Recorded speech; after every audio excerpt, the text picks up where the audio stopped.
Good morning, everybody. Welcome to the Mayor's Monday Message for April 20th, 2020. Wanted to start out, as you see, got my mask pulled down. Last time there was a concern from one of our deaf citizens that they could not read my lips and were not getting the information. So we are going to, again, just for this, I'm going to pull my mask down. Cliff still has his mask on, so we're at least protected one way here. And he's much more than 6 feet away. So we're also going to put a comment down in the box that shows exactly what I'm talking about today. So all the information will be in the comments below. I'll also put that in the text. And I understand there is a way to get the transcript going across, the closed caption going on the video. We're working on understanding that. And perhaps you can do that from your home also. Still working on understanding that. So wanted to start off today. We are up to 169 cases in York with 11 probables. That puts us right around 1 in every 250 people now has got this. So if you can imagine how many people you interact with every day on a normal basis, you know, for me, that's every couple of days I would be interacting with that many people. So it is still very, very important for us to stay at home, keep our non-essential business closed, and keep going on as we are. We are doing much better. We've got 6 deaths in York County, 1 in York City.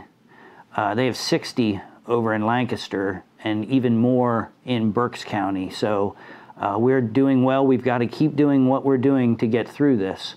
And just remember, it's hard to prove a negative. It's hard to prove that this is working, but if you take the time to look at the numbers, particularly to the east of us, we are holding it back. And we need to keep doing that. Over the weekend, I saw a lot of kids playing on the park equipment, at the skate park. These facilities are still closed. Please do not let your kids play on the playground equipment. People are being really good about basketball. I haven't seen basketball games, but parents are still letting their kids play on the playground equipment. I don't really understand it because this stuff can stay on plastics for more than a day. So just think, one kid that has it, and again, 1 out of every 250 of us have it now. It's even oh yeah, about 1 out of every 250 in the city has it.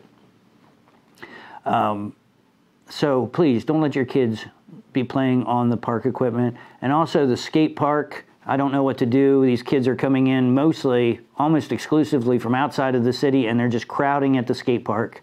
If your kids are going to the skate park, please let them know that that facility is closed, and they're just risking their lives for no apparent purpose, or risking someone in their family's life.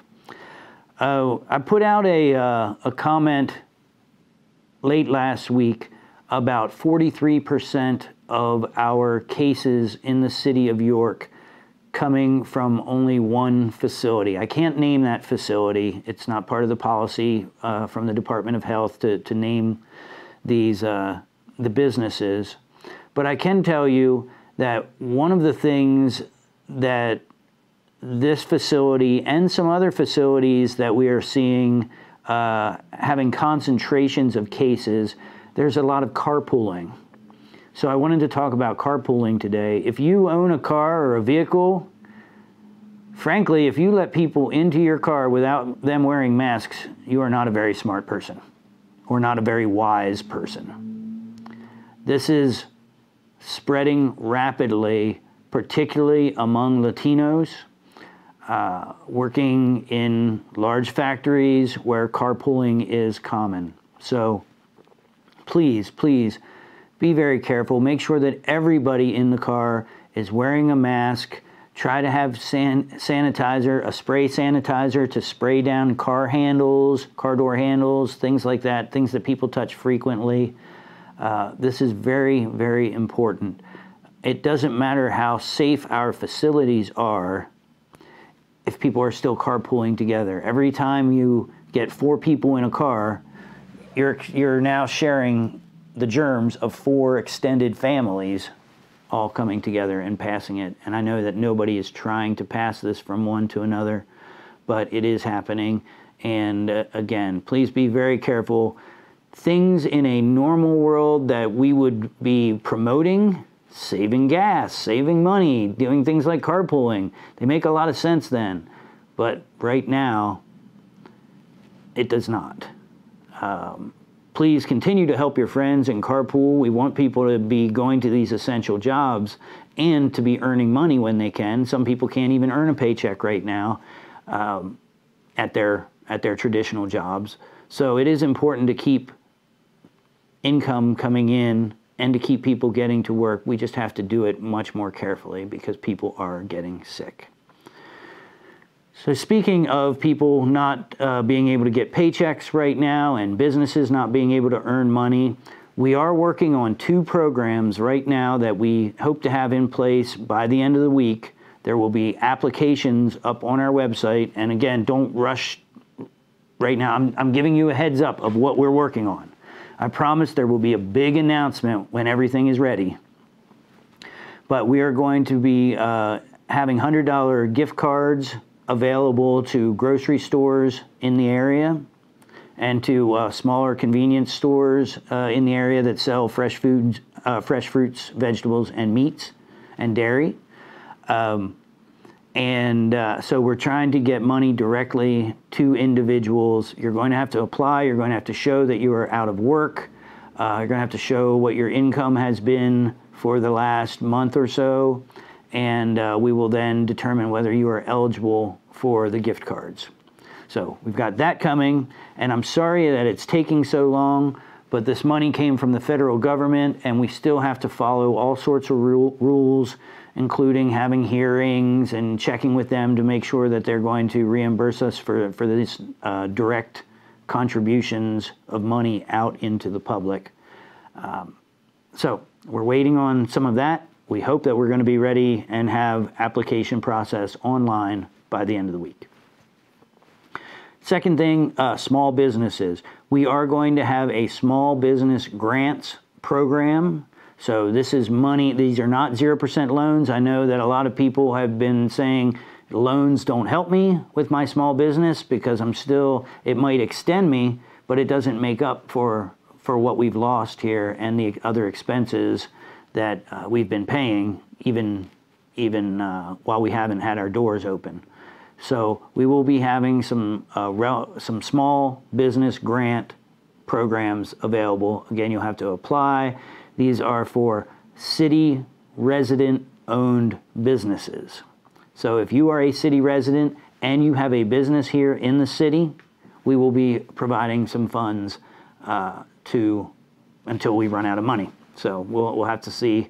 We know we can probably do 50 to 100 businesses, so we'll let you know when that application process is available. And so we do have an event this week. Last week we didn't have any events at all in the city. And this week, though, is virtual, right from your house. So the Race Against Racism, a traditional event that we have here in April, unfortunately, we can't get all 800 of us out there running in a cluster together, at least in a cluster at the beginning. I usually end up kind of back in the pack. But we're going to do this from home so that we still donate our money. We still support all of the work of the YWCA and their fight against racism here in our community. And we can run around the house, we can jog around the yard, even run around the block a few times, whatever you want to do. But we're going to have a virtual Race Against Racism. It'll be this Saturday. And you can, I have the link already there in the title of the video today. And if you sign up, let's see, before April 25th, you will receive your traditional t-shirt. And all you have to do is go to the YWCA York Facebook page for more details. And as I said, I just shared the link directly to the event. So that's what's going on in York right now. Things are fairly quiet. I hope you're all home and staying safe, and thank you again to all the essential workers that are out there putting yourselves at more risk than some of us that get to stay home or have to stay home. Thank you very much. I was very honored to be invited out to WellSpan at 3 o'clock on Friday to thank the workers coming into work and leaving work during their shift change. And that is something that you can participate in too. If you feel like getting out of the house a little bit and you want to do something safely, keep your social distancing, make sure you have a mask. You can go out to the parking garage or the parking platform behind York Hospital and join the support team for the 3 o'clock cheer, and go out there and support those workers that are going in and risking their lives every day for us. And if you can't make it out there, or you can even just go by and beep if you don't want to get out of the car. But if you can't make it out there, just look to your friends, look to your neighbors, and thank an essential worker today. So one last thing, I know that they're having a hard time at the unemployment department up at the state. I know that many of you are having a hard time getting through, and some have said they're trying to do too much up there all at once. Well, they have to do this all at once. They're getting more people. The governor said on Friday that they're hiring new staff and trying to get them trained up and trying to get more people up there. But they've never had this. This is like a tenfold jump in the amount of unemployment applications that they've had. Over 1.5 million people applying for unemployment out of the blue, and none of us were ready for this. So please have some patience. I know it's hard to have patience when you don't have money that you expected, but there's nothing more we can do right now than have patience and keep trying and keep moving forward. So things are looking good. The growth rate of this virus is slowing. When I did a post on March 25th, we were doubling our numbers every 3 days. Now it's been stretched out to 11 days. So the disease is still coming. It's still affecting us. People are still dying. Our rate of disease is growing, but not at that crazy exponential rate that it was growing just not even a month ago. So we're doing the right things. Keep on doing the right things, and I hope soon I will see you around the city of York. Have a great week.